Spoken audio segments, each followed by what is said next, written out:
Friends, have you ever asked yourself a seemingly simple yet profoundly important question? In our pursuit of happiness and simplicity, have we ended up in the wrong place? All we desire is ordinary joy, to share moments with loved ones, spend time with old friends, and enjoy the peaceful flow of life. We don't yearn for enlightenment. Instead, we aspire to live a simple, ordinary life. Does this mean we're in the wrong place? In truth, this misunderstanding arises from our concept of enlightenment. People often think of enlightenment as an extraordinary state reserved for those who detach from the world in search of profound wisdom. But true enlightenment is not like that. It is not only a path to happiness, but also the only path to simplicity, love, and being loved. As Lao Tzu suggested, enlightenment is not about transcending the mundane, but about returning to it, living fully in the present, and embracing each ordinary moment. You might wonder, why is there such a close link between enlightenment, simplicity, happiness, and love? The answer lies in the fact that enlightenment isn't an escape from reality, it's a complete acceptance and understanding of it. It means recognizing our own insignificance, letting go of self-centered ambitions, and giving up the desire for special status. When we release these attachments, we can truly experience the beauty and simplicity of life, and love becomes pure and profound. All of this may sound distant, but in reality, it's within reach and easy to practice. The path to enlightenment is neither complex nor requires any special talent. It simply asks us to let go of unrealistic fantasies, accept our ordinariness, and savor the present moment. Try finding joy in the everyday simplicity around you, and you'll see that real happiness is close at hand, within reach. So, stop doubting whether you're in the right place.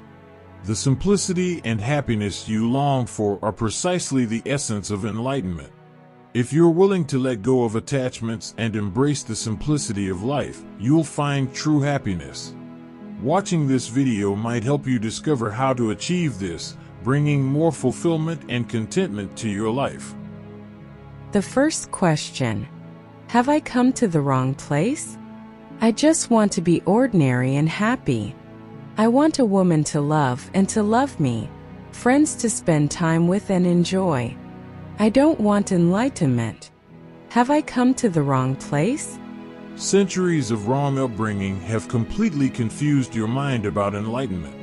The very word seems to be unearthly, otherworldly. The very word seems to be something which is after death or for those who are already dead. This is absolutely wrong. If you want to be happy, there is no other way than enlightenment. If you want to be ordinary, nobody has ever been ordinary without enlightenment. If you want to love and be loved, it is impossible without enlightenment. So you will have to understand my concept of enlightenment. It is just to be ordinary, healthy, aware, whole, total. Every mind is seeking some extraordinariness. That is what the ego is. Always trying to be somebody in particular, always afraid of being nobody, always afraid of emptiness, always trying to fill the inner void by anything and everything. Every human being is seeking extraordinariness, and that creates misery. It is not possible. Nobodiness is your very nature. Non-being is the very stuff you are made of. Howsoever you try, you will never succeed. Even Alexanders fail. You cannot be somebody because that is not possible in the nature of things. You can only be nobody. But there is nothing wrong in being nobody. In fact, the moment you accept your nobodiness, immediately bliss starts flowing from you in all directions because misery disappears. Misery is the shadow of the ego, the shadow of the ambitious mind. Misery means you are doing something impossible, and because you are failing in it, you are miserable. You are doing something unnatural, trying to do it and failing, so you feel frustrated, miserable. Hell is nothing but the end result of an impossible, unnatural effort. Heaven is nothing but to be natural. You are nobody. You are born as a nobodiness with no name, no form. You will die as a nobody. Name and form are just on the surface. Deep down you are just a vast space. And it is beautiful, because if you are somebody you will be limited. It is good that God doesn't allow anybody to be somebody. If you are somebody you will be finite, limited, you will be an imprisoned being. No, God doesn't allow that. He gives you the freedom of nobodiness, infinite, non-ending. But you are not ready. To me, enlightenment is all about this phenomenon, to recognize, to realize, to accept the fact that one is a nobody. Suddenly you stop trying the impossible. Suddenly you stop pulling yourself up by your shoelaces. You understand the absurdity of it and you stop. And laughter spreads over your being. Suddenly you are calm and collected. The very effort of wanting to be somebody is creating trouble. And when you try to be somebody, you cannot love. An ambitious mind cannot love. It is impossible, because he has first to fulfill his ambition. He has to sacrifice everything for it. He will go on sacrificing his love. Look at ambitious people. If they are after money, they always postpone love. Tomorrow, when they have accumulated a lot of money, then they will be in love. Right now it is impossible. It is not in any way practical. Right now they cannot afford it. Love is a relaxation, and they are running after something to achieve a goal. Maybe it is money, maybe it is power, prestige, politics. How can they love now? They cannot be here and now, and love is a phenomenon of here and now. Love exists only in the present. Ambition exists in the future. Love and ambition never meet. You cannot love. And if you cannot love, how can you be loved by anybody else? Love is a deep communion of two beings who are ready to be together this moment, not tomorrow, who are ready to be total in this moment and forget all past and future. Love is a forgetfulness of the past and the future and a remembrance of this moment, this throbbing moment, this alive moment. Love is the truth of the moment. The ambitious mind is never here, he is always on the go. How can you love a running man? He is always in a race, in a competition, he has no time. Or he thinks that somewhere in the future, when the goal is achieved, when he has attained the power he seeks, the riches he desires, then he will relax and love.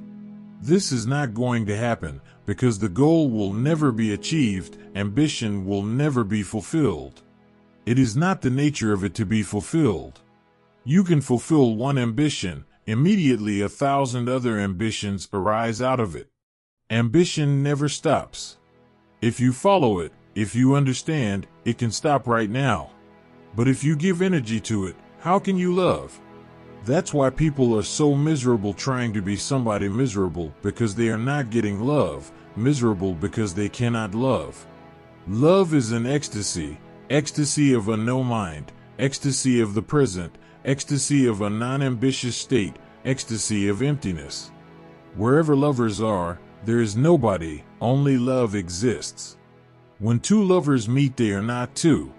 They may appear two to you, from the outside. But the inside story is totally different. They are not two. The moment they meet, the two-ness disappears. Only love exists and flows. How is it possible unless you are an emptiness within, a nothingness, so that there is no barrier, nothing between you and your lover? If you are somebody and your lover or beloved is also somebody, then two persons are not meeting but two real nobodies who are standing in the background and two somebodies' false egos shaking hands, caressing, making gestures of love. It is a drama to look at, ridiculous. Whenever lovers meet, there is nobody, and two nobodies cannot be two. How can two nothingnesses be two? Nothingnesses have no demarcation line, and nothingness is a vastness. Two nothingnesses become one. Two somebodies remain two. That's why love becomes such an ugly affair, the love which is called love by you, not by me. Your love is an ugly affair, the ugliest. It has to be so.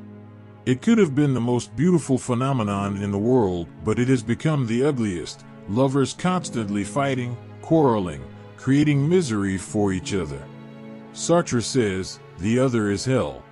He is saying something about your love. Whenever you are alone, you feel relaxed. Whenever you are with the lover, attention arises. You cannot live alone because the deepest nobodiness hankers. It has a thirst, a deep hunger.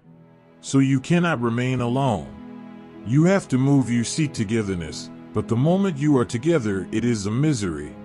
All relationships create misery and nothing else. Unless you are enlightened, love becomes just a conflict, a quarrel. One by and by gets adjusted to it. That means one by and by gets dull, insensitive. That's why the whole world looks so dead, so stale. It stinks. All relationships have gone stale, they have become ugly. So if you want really to love and be loved, that is not possible right now as you are. You have to disappear. You have to leave so that a clean nothingness is left, a fresh nothingness is left behind. Only then can the flower of love bloom. The seeds are there, but the ego is like a rock, and the seeds cannot sprout on it. And you say you want to be ordinary? And you want to love? And you want friends? And you want to enjoy? This is exactly what enlightenment is all about. But if you go to the priests and to the preachers and to the organized religions and the churches, their enlightenment is different. They are against love, they are against ordinariness, they are against friendship, they are against enjoyment, they are against everything that your nature naturally seeks. They are the great poisoners. But if you have come to me, you have come to the right person in the sense that my enlightenment is of this world. I'm not saying that there is no other world. I am not saying that the earthly existence is the only existence, no. Don't misunderstand me. But the other depends on this, the other world depends on this world, and the sky depends on this earth. If you want to move higher, you have to be rooted deeper here in this earth. You need roots in this life, then flowers will come in the other life. The other life is not against this life. In fact, the other life is just the flowering of this life. God is not against the world. He is not outside it. He is in it, hidden in it. You need not go against the world to seek him. If you go, you will never find him. He is hidden here and now. You have to seek. You have to go deep into this existence, and that is the only way to find him. This whole life, this whole existence is nothing but a temple, and he is hiding inside it. Don't escape from it. I am not against this life. In fact, I am not against anything. I am for everything, because if it exists, there must be a purpose to it. God cannot create things without any purpose. He is not mad. Existence is very purposeful, meaningful. If this life exists, it means the other life cannot exist without it. It is the base. But you carry your notions when you come to me. When you come to me and I talk about enlightenment, you understand me in terms of what you have been taught about enlightenment. When you come to me and I talk about renunciation, sannyas, you understand something else, not what I am saying. I have to use your language, and the words are all contaminated. They have been used millions of times by millions of people with different connotations, different meanings, and I am giving them different dimensions of meaning. Enlightenment is a man who is fully aware of his inner emptiness and is not fighting it. Rather, he enjoys it. It is blissful. Through the enjoyment of his own emptiness, he becomes available to others. Others can enjoy. Others can come and participate in his mystery. His doors are open. He invites friends and lovers, and as he is ready to share, he is ready to give.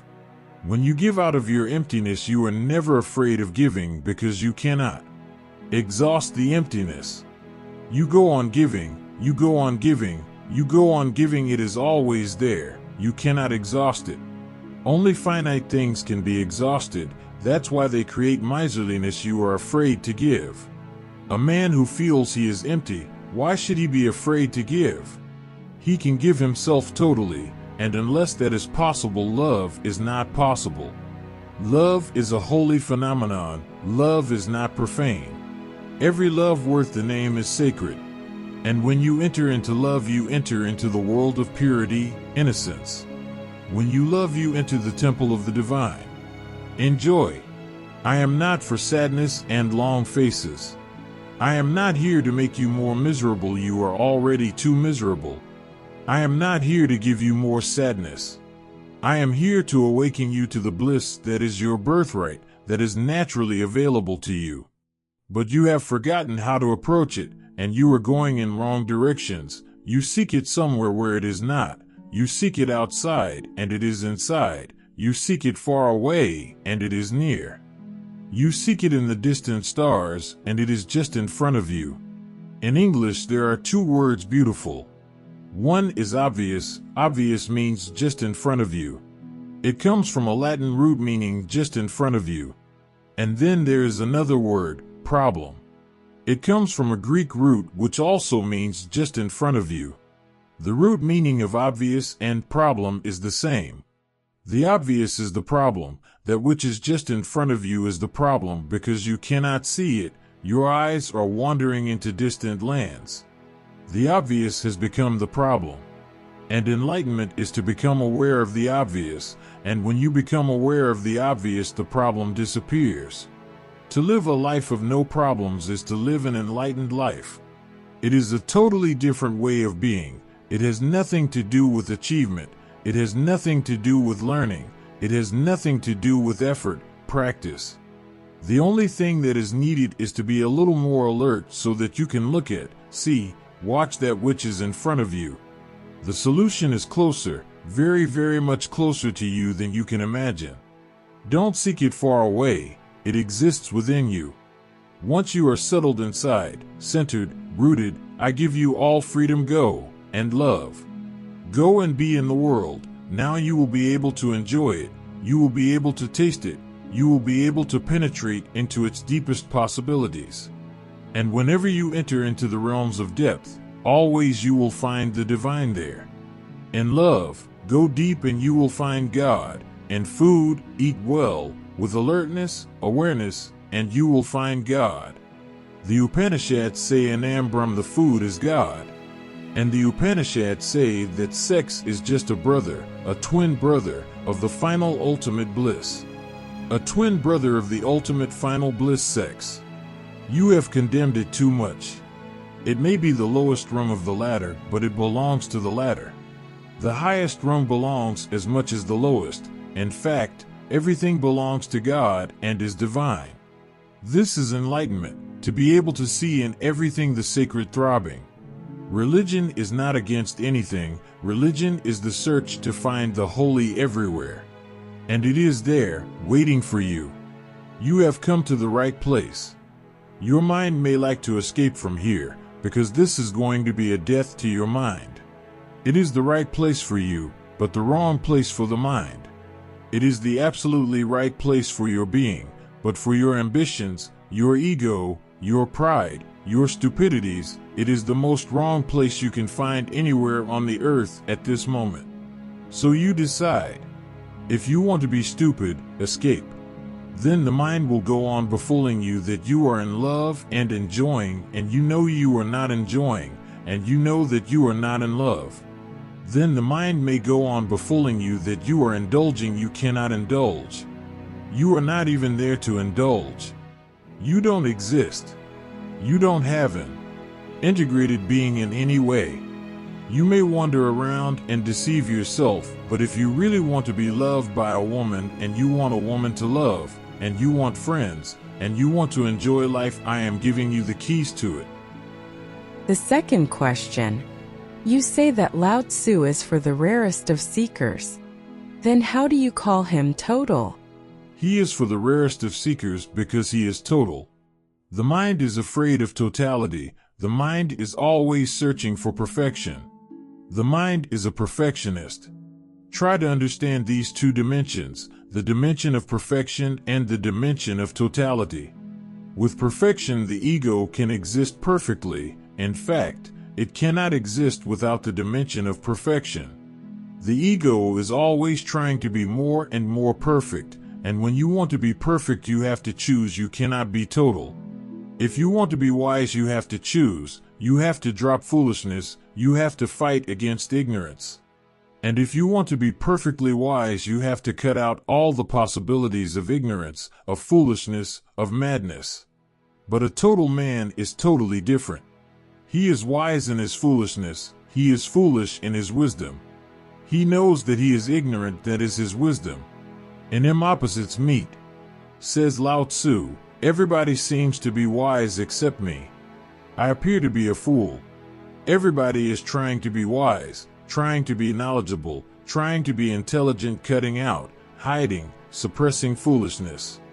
But foolishness has a beauty of its own if it can be joined together with wisdom. Then wisdom is total. And the greatest wise men in the dimension of totality are always fools also. They are so simple and so innocent that they look foolish.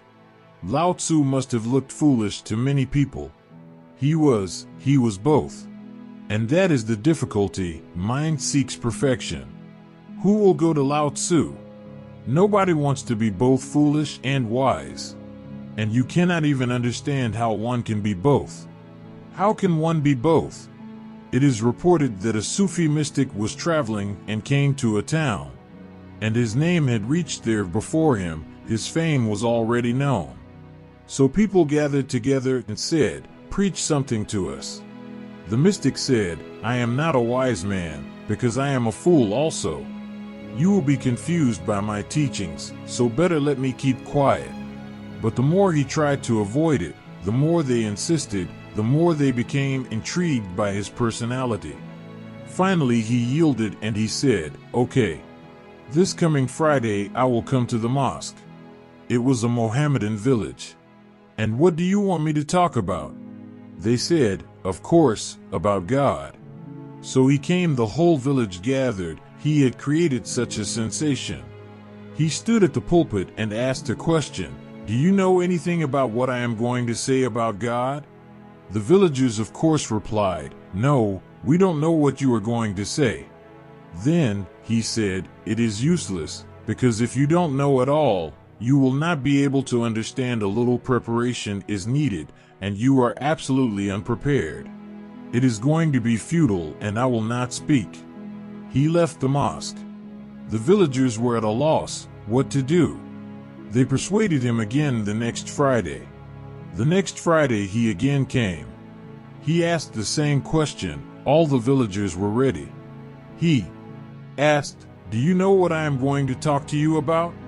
They said, "Yes, of course." So he said, "Then there is no need to talk. If you already know, finished. Why unnecessarily bother me and waste your time?" He left the mosque. The villagers were completely puzzled what to do with this man. But now their interest was going mad. He must be hiding something. So they again persuaded him somehow. He came, and again he asked the same question, "Do you know what I am going to talk about?" Now the villagers had become a little wiser. They said, "Half of us know, and half of us don't know." The mystic said, "Then there is no need. Those who know can tell those who don't know." This is a wise and foolish man. He looks foolish, but he is very wise in his foolishness. He looks very wise, but he is behaving like a fool. If you understand life, the deeper you go, the deeper you will understand that the whole is worth choosing. That means there is no need to choose. Choice will dissect the whole, and whatsoever you get will be fragmentary and dead.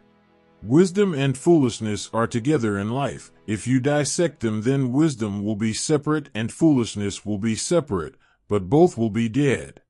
The greatest art of life is to let them grow together in such a balance that your wisdom carries a certain quality of foolishness, and your foolishness carries a certain quality of wisdom. Then you are total. That's why rarest are the seekers who will go to Lao Tzu.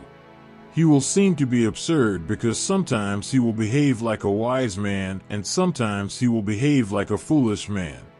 And you cannot rely on him, and he is not predictable, and nobody knows what he is going to do the next moment. He lives moment to moment. And you cannot make a doctrine out of him. He is not a wise man, he is foolish also. That foolishness will disturb you. And he is always inconsistent on the surface. Of course, deep down exists a consistency, absolute consistency. He is so consistent that his wisdom and foolishness are also consistent, but for that you will have to go deeper into this man. Just a surface acquaintance won't do, just familiarity won't do, you will need satsang. You will have to be in a deep participation with his being, only then will you be able to understand the totality.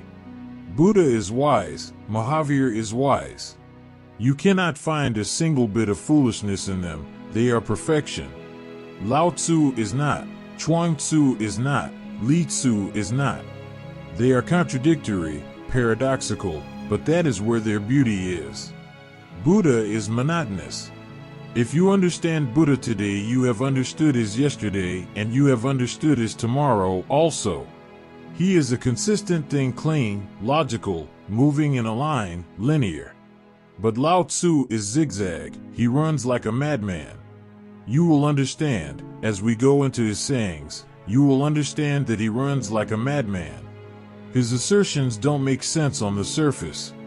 They are the most sensible utterings, but to know the sense you will have to change completely. Buddha is on the surface logical, rational. You can understand him without becoming a meditator, without flowing into his being you can understand him. He is understandable, not Lao Tzu. This totality Lao Tzu accepts this world and the other, and he accepts totally. He is not bothered about the other world. He knows that the other is going to grow out of this, that is going to grow out of this, so why bother about it? Live this as beautifully as possible, as totally as possible, and the other will come out of it naturally. It is going to be a natural growth. If you meet Lao Tzu, he will be puzzling. Sometimes he will say something, another time he will say something else. He will assert a sentence, and in the next sentence he will contradict it. That's why only very rare seekers reach to him. That's why there exists no organized religion for Lao Tzu. It cannot exist. Only individual seekers can reach him, because organized religion has to be perfectionist, has to be according to the mind, has to be according to you. Because organized religion means a religion more interested in the crowd, more interested in the mob. It has to exist with the mob and with the crowd. Lao Tzu can remain uncontaminated, pure. He does not compromise. His totality becomes incomprehensible. That's why rare seekers reach him, because he is total. The more total a person is, the more incomprehensible he becomes, because the more he becomes like God. He is not clear-cut. He is not like a garden made by man. He is a wilderness, a forest, with no rules, no plans, unplanned, a wild growth. That is the beauty. Howsoever beautiful a garden planted by man is, the man is too apparent there, the hand of man is too apparent there. Everything is planned, cut, planted by man, the symmetry, and everything. But in a wild forest you don't have any symmetry, you don't see any logic. If God is the gardener, he must be mad. Why does he grow such a forest? Buddha is like a garden of a royal palace. Lao Tzu is like a wild forest. You can be lost in it. You will feel fear, and danger will lurk at every step, and every shadow will scare you to death. That's why Confucius said, "Don't go near him." No one knows his ways. Either he is mad or he is the most wise man.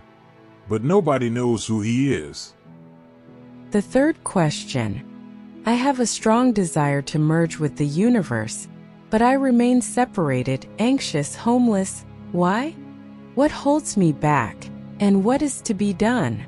The very desire to merge with the universe is keeping you separate. Drop the desire and there is a merging. You cannot merge by an intense desire, because the very desire will keep you separate.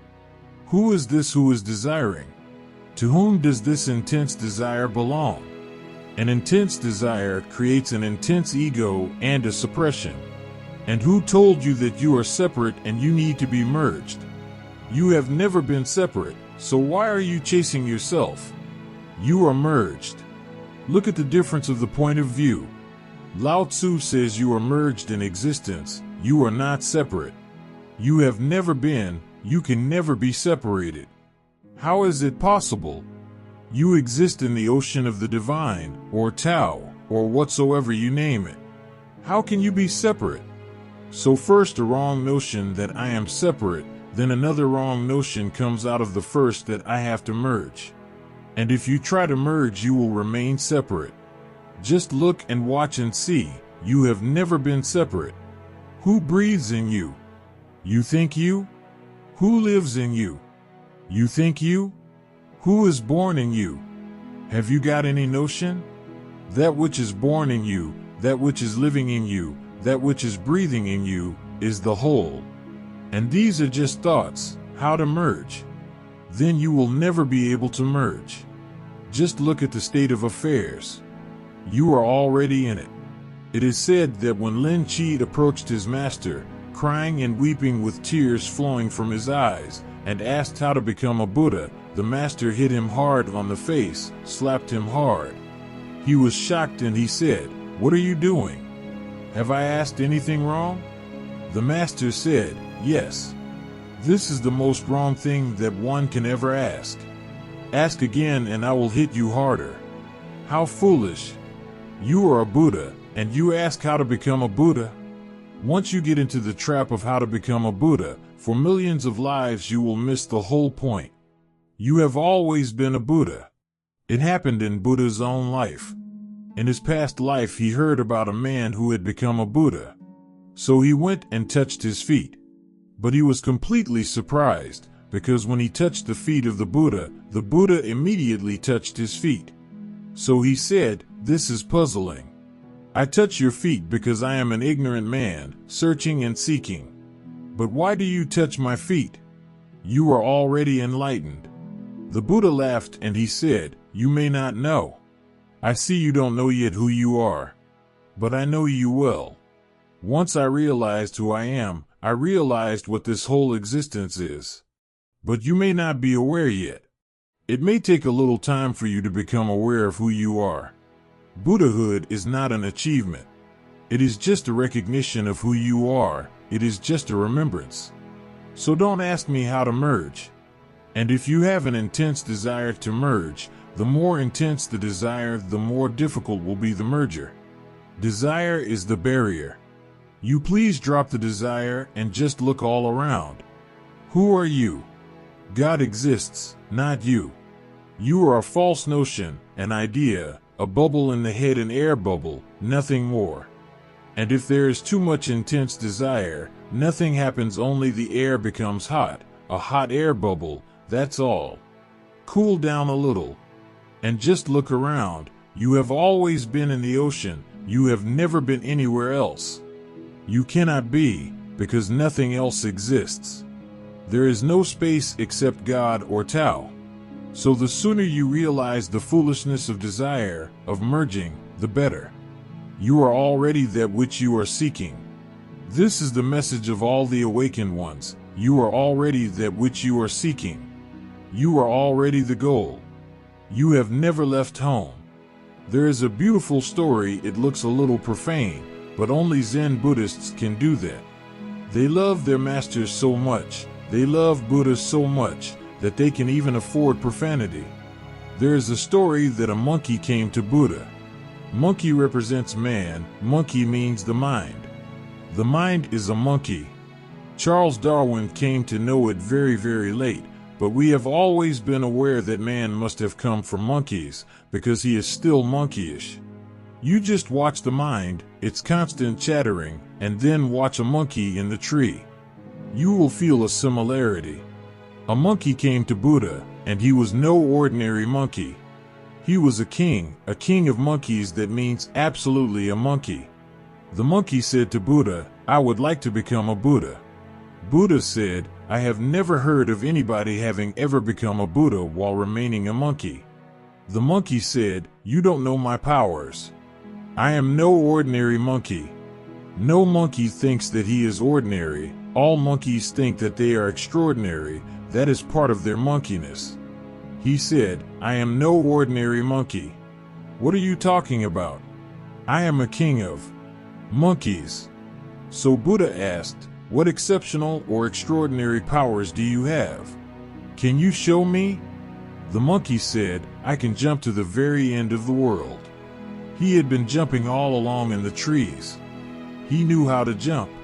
So Buddha said, okay, come onto the palm of my hand and jump to the other end of the world. The monkey tried, and he was really a very powerful monkey, a very intense monkey. He went like an arrow, and he went, and he went, he went. Months, and the story says years passed. And then the monkey came to the very end of the world. He laughed. He said, look, the very end. He looked down. It was an abyss. 5 pillars were standing there to mark the boundary. Now he had to come back. But how would he prove that he had been to these 5 pillars? So he pissed near a pillar a monkey to mark it. Years passed and he came back. When he reached Buddha, he said, I have been to the very end of the world, and I have left a mark. But Buddha said, just look around. He had not moved at all. Those 5 pillars were the 5 fingers of Buddha, and they were stinking. He had been there with closed eyes, must have been dreaming. Mind is a monkey with closed eyes, dreaming. You have never gone anywhere. You have always been here and now because nothing else exists. Just open the eyes. Just open the eyes and have a look around, and suddenly you will laugh. You have always been rooted in the ultimate being. There is no need to merge. The only need is to become alert about where you are, who you are, and drop that stupidity of intense desire. Desire is a barrier. Intense desire is of course a greater barrier. Desire clouds the mind. Desire makes smoke around you, a smokescreen, and then you cannot see what is in fact the case. The 4th question. You talked about the harmony of the opposites. I feel that hate kills love and anger kills compassion. The extremes are fighting inside me. How can I find the harmony? You are completely wrong. If hate kills love and anger kills compassion, then there is no possibility of there ever being love or ever being compassion. Then you are caught, then you cannot get out of it. You have lived with hate for millions of lives, it must have killed love already.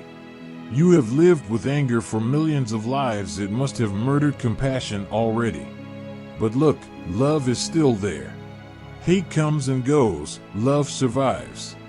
Anger comes and goes, compassion survives. Hate has not been able to kill love, night has not been able to kill the day, and darkness has not been able to murder light. No, they still survive. So the first thing to understand is, they have not been killed. That is one thing. And the second thing will be possible only later on, when you really love. You have not really loved, that is the trouble, not hate. Hate is not the trouble, you have not really loved. Darkness is not the trouble, you don't have light. If light is there, darkness disappears. You have not loved. You fantasize, you imagine, you dream, but you have not loved. Love. But I'm not saying that just by loving hate will immediately disappear, no. Hate will fight. Everybody wants to survive. Hate will struggle. The more you love, the stronger hate will come. But you will be surprised, hate comes and goes. It doesn't kill love, rather, it makes love stronger. Love can absorb hate also. If you love a person, in some moments you can hate. But that doesn't destroy love, rather, it gives a richness to love. What is hate in fact? It is a tendency to go away. What is love? A tendency to come closer. Hate is a tendency to separate, a tendency to divorce. Love is a tendency to marry, to come near, to become closer, to become one. Hate is to become two, independent. Love is to become one, interdependent. Whenever you hate, you go away from your lover, from your beloved. But in ordinary life, going away is needed to come back again. It is just like when you eat. You are hungry, so you eat, then hunger goes because you have eaten. When you love a person, it is like food. Love is food, very subtle, spiritual, but it is food, it nourishes. When you love a person, the hunger subsides, you feel satiated, then suddenly the movement to go away starts and you separate. But then you will feel hungry again, you would like to come nearer, closer, to love, to fall into each other. You eat, then for 4, 5, 6 hours, you forget about food, you don't go on sitting in the kitchen, you don't go on sitting in the mess. You go away. After 6 hours, suddenly you start coming back. Hunger is coming. Love has two faces to it, hunger and satiety. You misunderstand love for hunger. Once you understand that there is no hate, but only a situation to create hunger, then hate becomes part of love. Then it enriches love. Then anger becomes part of compassion, it enriches compassion. A compassion without any possibility of anger will be impotent, it will have no energy in it. A compassion with the possibility of anger has strength, stamina. A love without the possibility of hate will become stale. Then the marriage will look like an imprisonment, you cannot go away. A love with hate has a freedom in it, it never becomes stale.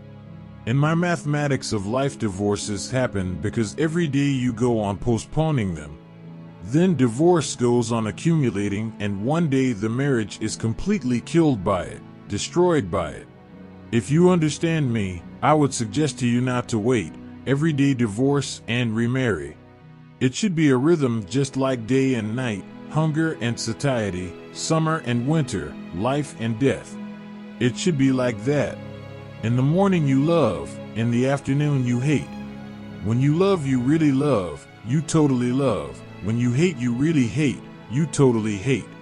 And suddenly you will find the beauty of it. The beauty is in totality.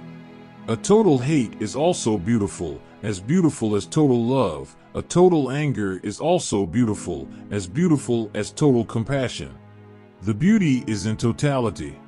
Anger alone becomes ugly, hate alone becomes ugly. It is just the valley without the hill, without the peak. But with the peak, the valley becomes a beautiful scene. From the peak, the valley becomes lovely. From the valley, the peak becomes lovely. You move, your life river moves between these two banks. And by, the more and more you understand the mathematics of life, you won't think that hate is against love, it is complementary. You won't think that anger is against compassion, it is complementary. Then you don't think that rest is against work, it is complementary, or that night is against day, it is complementary. They make a perfect whole. Because you have not loved, you are afraid of hate. You are afraid because your love is not strong enough. Hate could destroy it. You are not certain really whether you love or not. That's why you are afraid of hate and anger. You know that it may completely shatter the whole house. You are not certain whether the house really exists or is just imagination, an imaginary house. If it is imagination, the hate will destroy it. If it is real, the hate will make it stronger. After the storm, a silence descends. After hate, lovers are again fresh to fall into each other, completely fresh, as if they are meeting for the first time again. Again and again they meet, again and again for the first time. Lovers are always meeting for the first time. If you meet a second time, the love is already getting old, stale. It is getting boring. Lovers always fall in love every day, fresh, young. You look at your woman and you cannot even recognize that you have seen her before, so new. You look at your man and he seems to be a stranger, you fall in love again. Hate does not destroy love, it only destroys the staleness of it. It is a cleaning, and if you understand it, you will be grateful to it. And if you can be grateful to hate also, you have understood. Now nothing can destroy your love. Now you are for the first time really rooted. Now you can absorb the storm and can be strengthened through it, can be enriched through it. Don't look at life as a duality. Don't look at life as a conflict. It is not. I have known it is not. I have experienced it is not. It is one whole, one piece, and everything fits in it. You have just to find out how to let them fit, how to allow them to fit. Allow them to fit into each other. It is a beautiful whole. And if you ask me, if there were a possibility of a world without hate, I would not choose it. It would be absolutely dead and boring. It might be sweet, but too sweet you would hanker for salt. If a world were possible without anger, I would not choose it, because just compassion without anger would have no life in it. The opposite gives the tension, the opposite gives the temper. When ordinary iron passes through fire, it becomes steel. Without fire, it cannot become steel. And the higher the degree of temperature, the greater will be the temper, the strength of the steel. If your compassion can pass through anger, the higher the temperature of the anger, the greater will be the temper and the strength of the compassion. Buddha is compassionate. He is a warrior. He comes from the Kshatriya race, a samurai. He must have led a very angry life, and then suddenly, compassion. Mahavir comes from a Kshatriya clan. In fact, this looks absurd, but it has a certain consistency to it. All the great teachers of nonviolence have come from the Kshatriya race. No Brahmin has preached nonviolence. We know of only one Brahmin, who is known as one of the avatars, Parusharam. He was the most violent man the world has ever known, a Brahmin, the most violent. The 24 Tirthankaras of the Jains are all Kshatriyas. Buddha is a Kshatriya. They talk about nonviolence, compassion. They have lived violence. They know what violence is. They have passed through it. Even if a Brahmin tries to be nonviolent, his nonviolence cannot be more than skin deep. Only a Kshatriya, a warrior, who has lived through fire, has a strong compassion or the possibility for it. So remember, if inside your heart extremes are fighting, don't choose. Allow them both to be there. Be a big house, have enough room inside.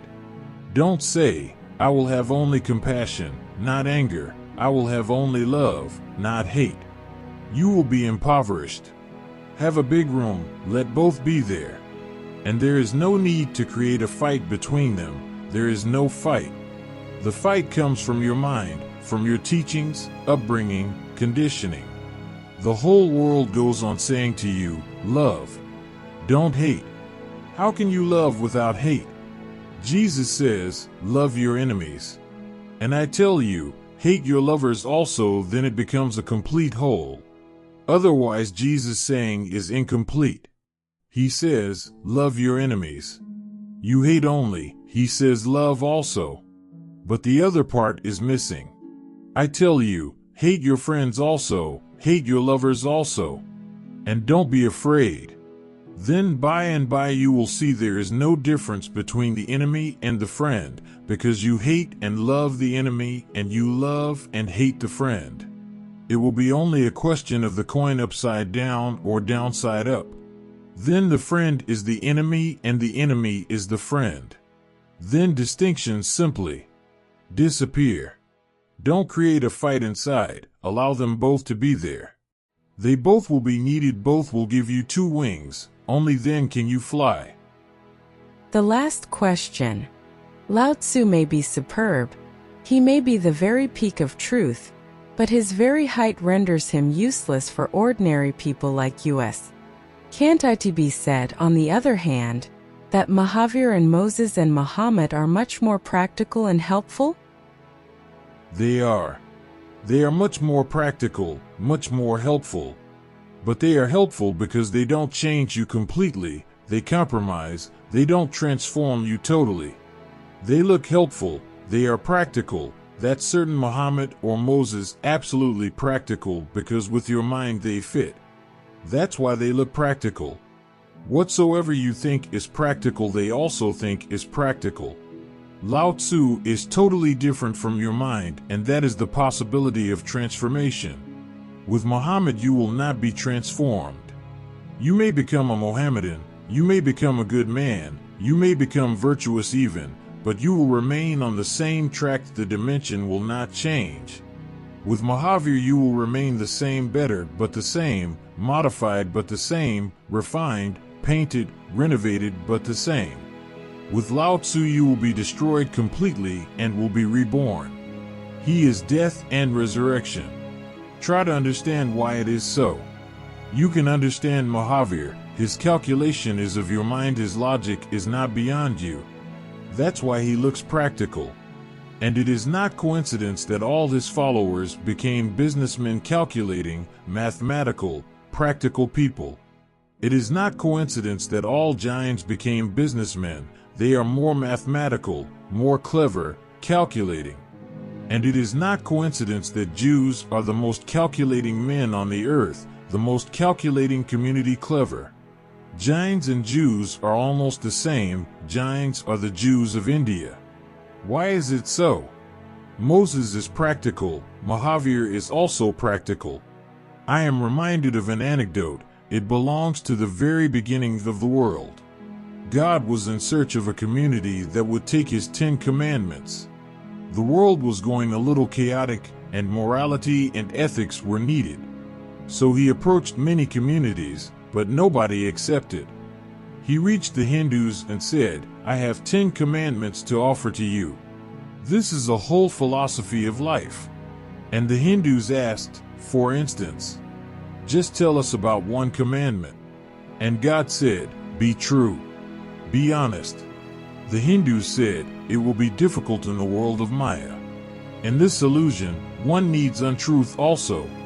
Sometimes, in this world of dreams, how can one be always true? It will be difficult, and why create unnecessary difficulties? He asked other races. Some people said that it would be too much not to be adulterous, because life would lose all interest. Adultery gives life interest, a fantasy.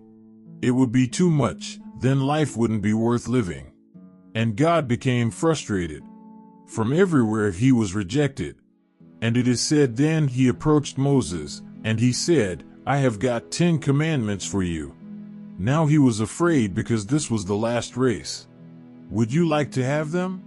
He was expecting that Moses would ask, what are these commandments? But he never asked. He asked, what is the price? How much does it cost? And God said, they are free of charge. And Moses said, then I will have 2 sets of them. Calculating, mathematical, clever, intelligent Jews are only 2% of the people in the world, but they get 18% of the Nobel Prizes. 2% of the people and 18% of the Nobel Prizes. It is a very, very difficult phenomenon. 2% of the people, but they run almost the whole world, and everywhere they are rejected, everywhere condemned. But they are so practical and so clever. The 3 persons who have ruled this whole century are all Jews: Marx, Freud, Einstein. 3 persons who have ruled the whole world, they are all Jews. Why does it happen so? Simple. They are not impractical. Lao Tzu is impractical. Lao Tzu in fact praises impracticalness. There is a story. Lao Tzu was passing with his disciples, and they came to a forest where hundreds of carpenters were cutting trees, because a great palace was being built. So the whole forest had been almost cut, but only one tree was standing there, a big tree with thousands of branches so big that 10,000 persons could sit under its shade. Lao Tzu asked his disciples to go and inquire why this tree had not been cut yet when the whole forest had been cut and was deserted. The disciples went and they asked the carpenters, "Why have you not cut this tree?" The carpenters said, "This tree is absolutely useless. You cannot make anything out of it because every branch has so many knots in it. Nothing is straight. You cannot make pillars out of it. You cannot make furniture out of it. You cannot use it as fuel because the smoke is so dangerous to the eyes you almost go blind. This tree is absolutely useless. That's why." They came back. Lao Tzu laughed and he said, "Be like this tree. If you want to survive in this world, be like this tree, absolutely useless. Then nobody will harm you. If you are straight, you will be cut. You will become furniture in somebody's house. If you are beautiful, you will be sold in the market. You will become a commodity. Be like this tree, absolutely useless. Then nobody can harm you. And you will grow big and vast, and thousands of people can find shade under you. Lao Tzu was passing through a town. All the young men of the town were forced to be enlisted in the military. They came across a hunchback. Lao Tzu said, "Go and inquire why this man has been left and not enlisted into the military." The hunchback said, "How can I be enlisted? You see, I am a hunchback. I am of no use." The disciples came and Lao Tzu said, "Remember, be like this hunchback. Then you will not be enlisted to murder or to be murdered. Be useless." Lao Tzu has a logic altogether different from your mind. He says, be the last. Move in the world as if you are not. Remain unknown. Don't try to be the first, otherwise you will be thrown. Don't be competitive, don't try to prove your worth. There is no need. Remain useless and enjoy. Of course he is impractical. But if you understand him, you will find that he is the most practical on a deeper layer, in the depth, because life is to enjoy and celebrate. Life is not to become a utility. Life is more like poetry than like a commodity in the market. It should be like poetry, a song, a dance, a flower by the side of the road, flowering for nobody in particular, sending its fragrance to the winds. Without any address, being nobody in particular, just enjoying itself, being itself. Lao Tzu says, if you try to be very clever, if you try to be very useful, you will be used. If you try to be very practical, somewhere or other you will be harnessed, because the world cannot leave the practical man alone. Lao Tzu says, drop all these ideas. If you want to be a poem, an ecstasy, then forget about utility. You remain true to yourself. Be yourself. Hippies have a saying, do your thing. Lao Tzu is the first hippie in the world. He says, be yourself and do your thing and don't bother about anything else. You are not here to be sold. So don't think of utility, just think of your bliss. Be blissful, and if something flows out of your bliss, it is okay, share it. But don't force yourself just to be a utility, because that is how suicide happens. One kills oneself. Don't be suicidal. All the teachers of the world will be more practical than Lao Tzu. That's why they have much appeal. That's why they have great organizations. Christians, almost half the world has become Christian. Mohammedans, Hindus, Jains, Sikhs, they are all utilitarians. Lao Tzu stands alone, aloof. Lao Tzu stands in a solo existence. But Lao Tzu is rare and unique. If you can understand him, you can also become rare and unique. And the way is to be ordinary, then you become extraordinary. The way is to be just the last, and then suddenly you find you are the first. The way is not to claim the credit. And then nobody can take it from you. The way is to exist as a non-being, as a nobody, and then, in a subtle and mysterious way, you and only you become somebody the whole existence feels blessed with. Feels blessed by, somebody with whom the whole existence celebrates. Friends, the video is coming to an end, but the real journey is just beginning. Today, we explored the relationship between enlightenment, simplicity, and happiness, revealing how the pursuit of the ordinary is, in fact, another expression of enlightenment. Now, the crucial question is, are you willing to practice this wisdom in your life and make it a part of your daily routine? Reflecting on everything we've discussed, you might realize that simplicity and enlightenment are not opposites, but two sides of the same coin. When you let go of unrealistic desires and ambitions, and accept your inherent ordinariness, you'll discover that true happiness is not in some distant future, it exists right now, in every ordinary moment of your life. However, this isn't an easy path. In a world obsessed with fame and status, accepting the ordinary requires courage. But remember, it is this courage that brings inner peace and fulfillment. When you stop being swayed by external judgments and driven by hollow goals, you'll find that life can indeed be simple and beautiful. If today's content has inspired you, please don't forget to like, subscribe, and share. Your support not only acknowledges our work, but also helps spread this wisdom to more people. We hope you can embody these principles in your daily life and find your own happiness and fulfillment. Thank you for watching, and we'll see you next time.